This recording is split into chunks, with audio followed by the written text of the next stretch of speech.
دعای روزی 21 ماه مبارک رمضان.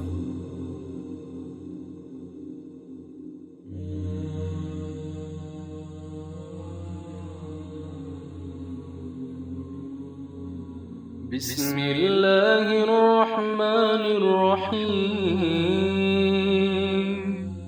اللهم اجعلني فيه إلى مرضاتك دليلا، ولا تجعل للشيطان فيه علي سبيلا، واجعل الجنة لي منزلا ومقيلا، يا قاضي حوائج الطالبين.